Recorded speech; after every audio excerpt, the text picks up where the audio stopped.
News, is an incredibly popular news channel over here in the United Kingdom. It's only really been going around about 4 years now. And like all struggling news channels, has a lot of problems. When you think about it, one of the most established news channels of many years, Sky News, just recently once again posted a huge operating loss of around about 70 million. Comes as no surprise because when I worked for Sky many years ago, news channels simply don't make money. They're there to inform, and normally they're billed as a loss leader. The bottom line is, of course, what you find is that people who work in news channels absolutely think they're superstars. They're just presenters reading an auto cue most of the time, or at least given direction from people in a gallery who tell you, ask them this, ask them that. I've worked with many of those big presenters that literally in the same earpiece, I was told, and I could hear the questions they were being advised to ask leading ministers, prime ministers, world leaders. And you think anybody could do this if you're confident. It's as simple as that. But really over at GB News, how dire is the situation now? According to reports, it's a massacre. It's a totally different story. As ever, let me explain. Morning, chums. Nice to see you. Thank you. Oh, the ice cream van's coming. I like an ice cream, don't you?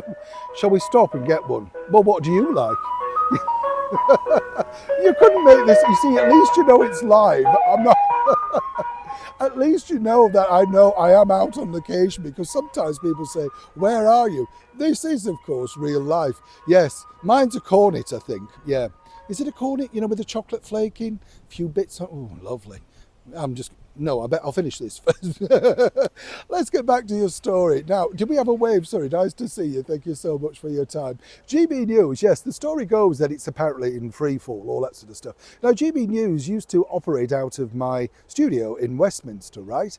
And what was fascinating about GB News is that I saw it from the evolution of the start, and I did see a colossal amount of wasted money. This is because you've got very young, inexperienced people who don't know how to cut costs, who certainly don't know how to manage the operational thing of it. And also when GB News started out, as most news channels do, you start with the big names because you think this will draw an audience in. Very quickly, it's about the content and the narrative and the direction of that's going. This story broke though because GB News have decided to get rid of their late night newspaper review called Headliners, fronted by some very able and funny comedians. The problem that you have with that is it's late at night.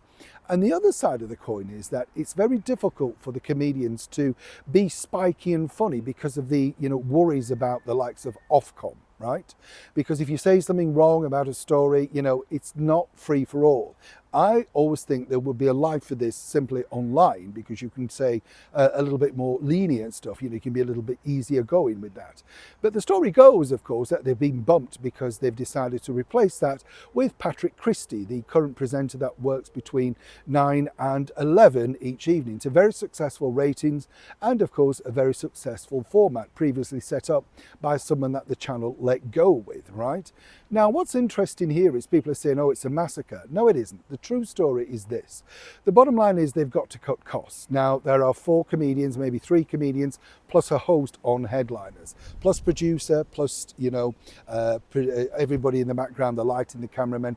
That costs. By having somebody like a well-established presenter like Patrick Christie's doing an extra hour, they're already in place. The in-house production team are there. He's already there. The costs are very much lower. And if he can sustain the rating for the next hour, then it's a win for the channel. They've made a huge cost saving. And people might say, well, what about the people that were doing Headliners? We enjoyed the show. As I said, they could very cleverly make this for less money and put it simply online. But this is not really how channels operate. You get the picture. So moving forward, the situation you have now is that, yes, there's a slight animosity between people behind the scenes, and there's lots of things going on behind the scenes at GB News. But the bigger picture to say a massacre is a little bit far-stretched. What one might suggest is that they're receiving no more funding, no more money, and they have to make their whatever they get fit the remit of the purse, as it were.